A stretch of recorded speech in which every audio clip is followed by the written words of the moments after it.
School में बच्चों की भीड़ लगी हुई थी। उस भीड़ में से एक बच्चे ने उठकर एक आदमी से कहा कि सर सक्सेस का क्या मूल मंत्र है। उस आदमी ने 4 टिप्स दी। First, great aim. Second, gain knowledge. Third, hard work. और फोर्थ, डोंट गिव अप। कभी हार मत मानो। इन कीवर्ड्स को बोलने वाले और कोई नहीं, सर एपीजे अब्दुल कलाम है। उन्होंने इन कीवर्ड्स को अपनी लाइफ में अप्लाई किया है और आपको भी अगर सक्सेस चाहिए तो इन कीवर्ड्स को अपनी लाइफ में अप्लाई करना पड़ेगा। एपीजे अब्दुल कलाम कहते हैं कि सिंपल मौत मत मरो, कुछ ऐसा काम करो कि लोग आपको अपनी ज़िंदगी में याद करें। आपका नाम इतिहास के पन्नों में दर्ज हो जाए, आपके मरने के बाद भी लोग आपको सलाम करें। एपीजे अब्दुल कलाम का जन्म एक गरीब फैमिली में हुआ था। उनके पापा ज़्यादा पढ़े लिखे नहीं थे तो वो नाव चलाने का काम करते थे। एपीजे अब्दुल कलाम ने बचपन से ही बहुत कुछ सहा है। दोस्तों, एक बार की बात है जब एपीजे अब्दुल कलाम अपने फ्रेंड के साथ अगले बेंच पर बैठ गए थे और वो लड़का एक पंडित का लड़का था। तो फिर उन्हें ऐसा देखकर टीचर को बहुत गुस्सा आया और कहा, एक मुसलमान का लड़का एक पंडित के लड़के के साथ कैसे बैठा है। और टीचर ने एपीजे अब्दुल कलाम को बहुत कुछ कहा, बहुत बुरा भला, और उनके मुंह पर चांटा मार दिया और कहा, जा पीछे बैठ, तेरी जगह पीछे है। उसी दिन कलाम जी ने सोच लिया था कि वो पीछे बैठकर ही दुनिया पलटेंगे और अगर किसी को ज्ञान चाहिए तो पीछे बैठकर भी ज्ञान ले सकता है। दोस्तों, ऐसे थे एपीजे अब्दुल कलाम। एपीजे अब्दुल कलाम बचपन से ही कमाने लग गए थे। उन्होंने न्यूज़पेपर बेचना शुरू कर दिया था। उन्होंने न्यूज़पेपर बेचना इसलिए शुरू किया था ताकि वो पैसे के साथ साथ न्यूज़पेपर को भी पढ़ सके। दोस्तों, उन्हें पढ़ाई से इतना प्यार था कि वो रात को 3-3 बजे तक लालटेन की रोशनी में पढ़ा करते थे। ये होती है एक विनर की पहचान। लूज़र हमेशा बहाने बनाता है लेकिन विनर कभी बहाने नहीं बनाता।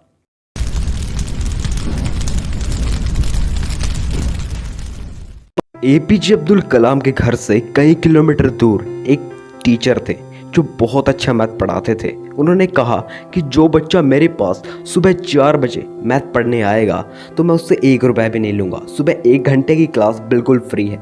ये बात सुनते ही धूप हो, बारिश हो या फिर तूफान आया हो, एपीजे अब्दुल कलाम सुबह 4 बजे अपनी पीठ पे बस्ता टांग कर स्कूल में चले जाते थे। उस टीचर के सामने पेश हो जाते थे। दोस्तों, एपीजे अब्दुल कलाम एक बार गलत क्लास में चले गए तो मैथ वाले टीचर ने उन्हें बहुत पनिश किया और कहा कि जब तुझे तेरी क्लास ही नहीं पता तू क्या करेगा। ये बात उनके दिल पे लग गई। उन्होंने इतनी ज़्यादा मेहनत की कि उनके मैथ में, जी हाँ, मैथ में 100 में से 100% आ गए। दोस्तों, एपीजे अब्दुल कलाम को उड़ने का बहुत ज़्यादा शौक था, इसलिए उन्होंने मद्रास के MIT कॉलेज में अपना एडमिशन ले लिया। वो वहाँ पर स्कॉलरशिप के दम पर आए थे। एक बार जब उन्होंने एक प्लेन का प्रोजेक्ट बनाया और टीचर को दिखाया तो टीचर ने गुस्से में कहा कि भाई, तुम्हारी जो स्कॉलरशिप है ना वो छीन ली जाएगी, ऐसे घटिया प्रोजेक्ट बनाए। तो फिर 3 दिनों तक एपीजे अब्दुल कलाम ने ना खाना खाया ना नींद ली। उन्होंने प्रोजेक्ट बनाया। जब तक टीचर ने उन्हें शाबाशी नहीं दी तब तक उन्होंने ना नींद ली ना खाना खाया। वो बिल्कुल बेचैन हो गए।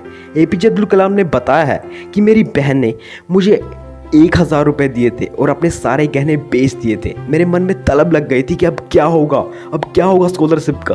अगर आप पैसे खराब करते हो, बिल्कुल बर्बाद करते हो और आपके मन में भी है कि मैं इस आदत को छोड़ना चाहता हूँ, तो एक बार एपीजे अब्दुल कलाम को याद कर लेना। मैं गारंटी देता हूँ आप एक भी पैसा खराब नहीं करोगे। आप पैसे की वैल्यू समझ जाओगे कि पैसा कर क्या सकता है। एपीजे अब्दुल कलाम ने बताया है, जो लोग नींद और निंदा पर काबू पा लेते हैं उन्हें सफल होने से कोई नहीं रोक सकता। यानी हमें दूसरों की बुराई नहीं करनी है, बिल्कुल नेगेटिविटी नहीं फैलानी है।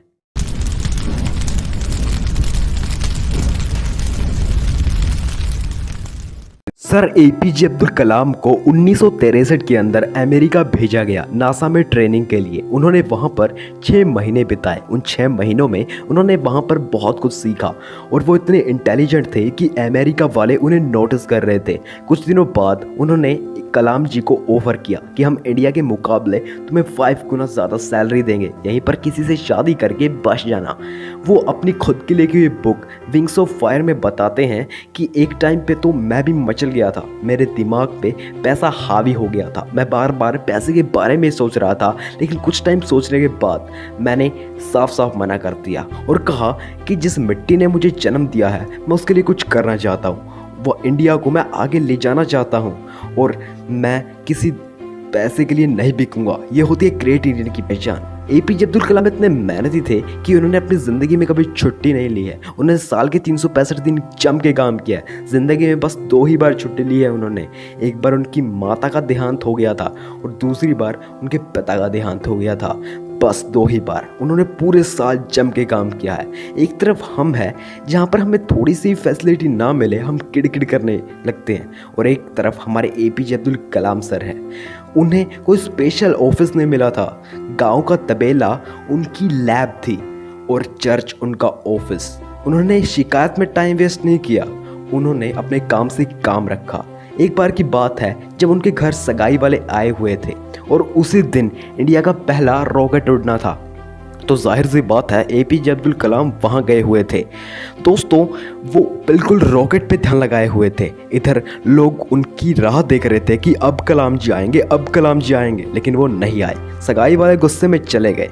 एपीजे अब्दुल कलाम बताते हैं कि काम के टाइम बस काम करना चाहिए, तभी हम सफल हो सकते हैं। और दोस्तों आप भी याद रख लो, अगर किसी काम में आपको सफलता चाहिए तो उस काम को ही देखो, कोई परिवार नहीं, कोई कुछ।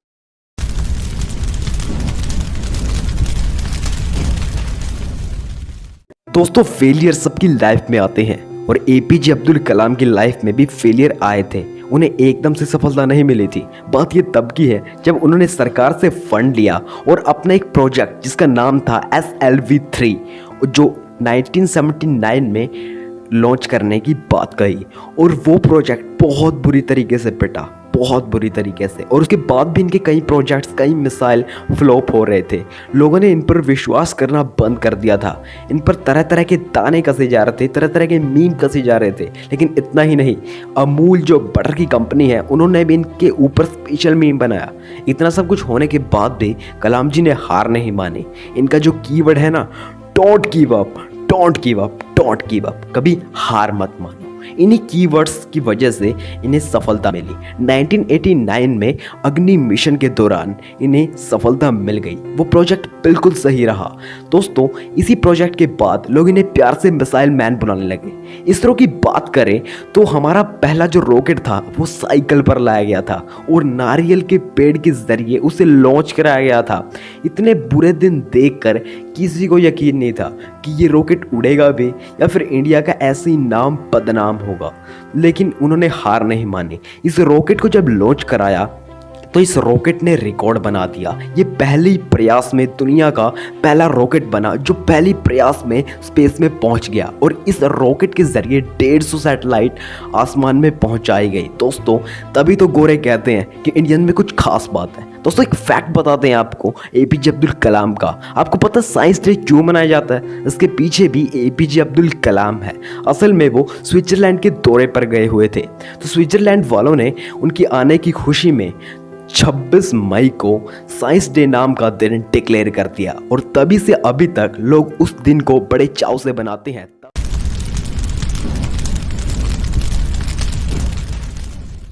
जो भी इस वीडियो को देख रहा है मैं आपको बस यही कहना चाहता हूँ कि सर एपीजे अब्दुल कलाम से हमें बहुत कुछ सीखने को मिलता है और हमें इनसे बहुत कुछ सीखना भी चाहिए, जैसे इनके कीवर्ड्स, इनकी स्ट्रैटेजी और इनकी लगन। आज की वीडियो में बस इतना ही। उम्मीद करता हूँ आपको वीडियो पसंद आई होगी और एपीजे अब्दुल कलाम सर की ये स्टोरी देखने के बाद आपके अंदर मोटिवेशन की थोड़ी आग लगी होगी और कुछ कर दिखाने का जुनून फिर से उठा होगा। अब मैं भी चलता हूँ, मैं मिलूंगा आपको किसी नए वीडियो में किसी नए मोटिवेशन स्टोरी के साथ। बाय। अपना और अपनों का ख्याल रखिएगा।